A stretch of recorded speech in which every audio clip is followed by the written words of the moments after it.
In the meantime, we've got a lot going on here in Indy. Oh my goodness, it's overwhelming. The love for the Pacers is everywhere here in Indiana. Yes, I've just everywhere I go, I see people wearing their gold t-shirts. And we sent Marina Silva out today to find some of the hypest fans that she could find out and about. So Marina, good afternoon to you. Show us what you got.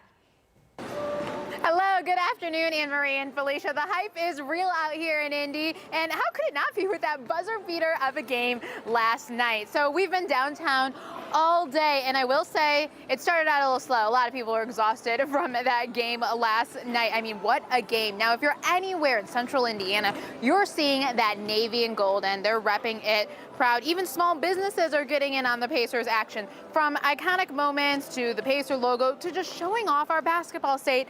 Everybody is getting into the spirit of the Pacers. Small businesses like The Shop downtown Indianapolis are enjoying that the hype is good for business.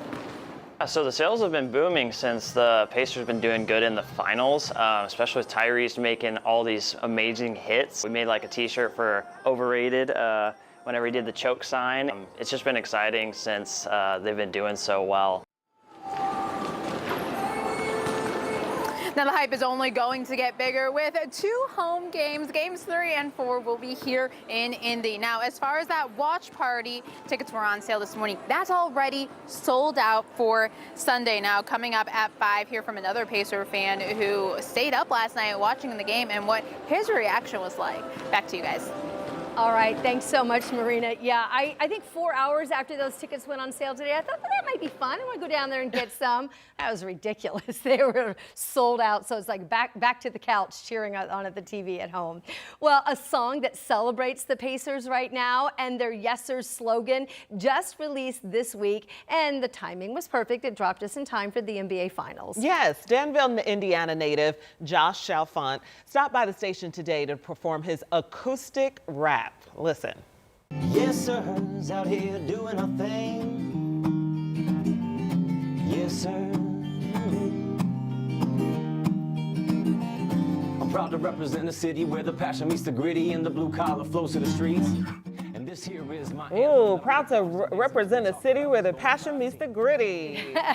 I'll take it. Yeah, and the lyrics in the song go on to talk about every player who's on the roster and including the coach Rick Carlisle. Josh says he started writing the song back in March, but of course he waited to release it until now because he says he knew the team would make the NBA Finals. I have a lot of big goals with this song, and this is all kind of the start of it. So getting it into Gainbridge, performing in Gainbridge, I've told everyone this, that's the big goal. And so I'm pushing hard for that. I got a lot of people that are helping me out with that, and confident that we can make that happen, and the fans would absolutely love it. Fans are loving it right now, so I'm blessed. All right, you can download the song wherever you buy music, and you can watch Josh's complete performance and an interview about the song on our WTHR digital platforms. He kind of has some bars there, a little vibe there, Rob. It's exciting. And by the way, I have to call out Anne Marie, because I was told that last night during the show that you were just spinning around in your chair. You could not hold it together because, of course, obviously the game was going on during our newscast. So. Yep, that would be accurate. Pretty exciting stuff. In the weather department, things aren't too exciting right now. We are watching the radar. We do have some showers that are trying to move in. We've got all the ingredients in place. We've got the heat in place. It's pretty soupy outside. We've got temperatures in the upper 70s and low 80s. We have the humidity in place, and that's likely going to stay with us through the rest of this weekend and even into early next week. So the ingredients are there. We just haven't really had a spark just yet. And I think as some of those conditions continue through the afternoon and evening, as we start to get this next impulse to roll through sometime this evening, I think we'll see the radar become a little bit more active. Temperatures will start to cool down, especially as we get some of those heavy downpours. So I'll keep a chance for rain and storms in the forecast during the overnight. Temperatures down into the 60s, and then for tomorrow we do this all over again. I'm going to talk a little bit more about the timing of Saturday's storm forecast and into Sunday as well. I'll have that all for you coming up in just a few.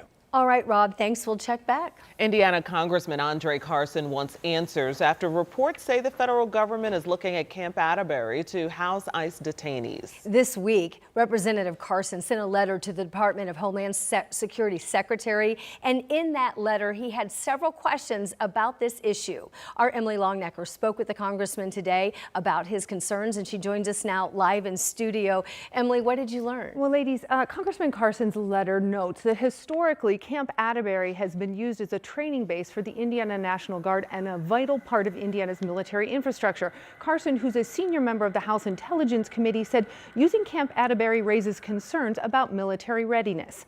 The congressman sent the letter to DHS Secretary Kristi Noem on Wednesday and raised questions about the timeline for use, how much it would cost, and whether DHS had assessed the impact on local communities. In 2021, Camp Atterbury was used as temporary housing for thousands of Afghan refugees who had been evacuated when the U.S. military withdrew from Afghanistan.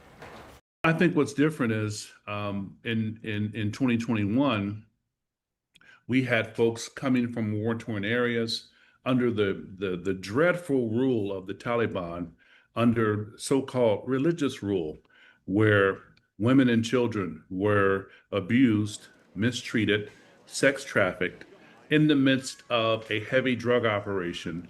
And so people were fleeing a disastrous area, a war-torn area, coming to the States, coming to the great Hoosier State for refuge. In conjunction with many of our NGOs and nonprofits who did a phenomenal job of helping these refugees transition into American society and to Hoosier society. But now we have people who are contributors to our society, who are making our society better in many ways, reflecting all that is great about America, being snatched from their homes, placed in a detention facility without due process. That's the difference. 13 News reached out to DHS to confirm reports Camp Atterbury was being considered as a place to house ICE detainees. We have not heard back. Our news gathering partners at the Indiana Capitol Chronicle report that DHS confirmed to them that the agency is exploring, quote, all options to meet current and future detention needs. And a spokesperson with the Indiana National Guard said they had no request and they referred all of our further questions to DHS. Congressman Carson has asked Secretary Noem to respond to his letter by next Friday. All right, I know you'll stay on top of it for us. Emily, thank you so much. We have more of 13 News at 4 ahead. Stay with us.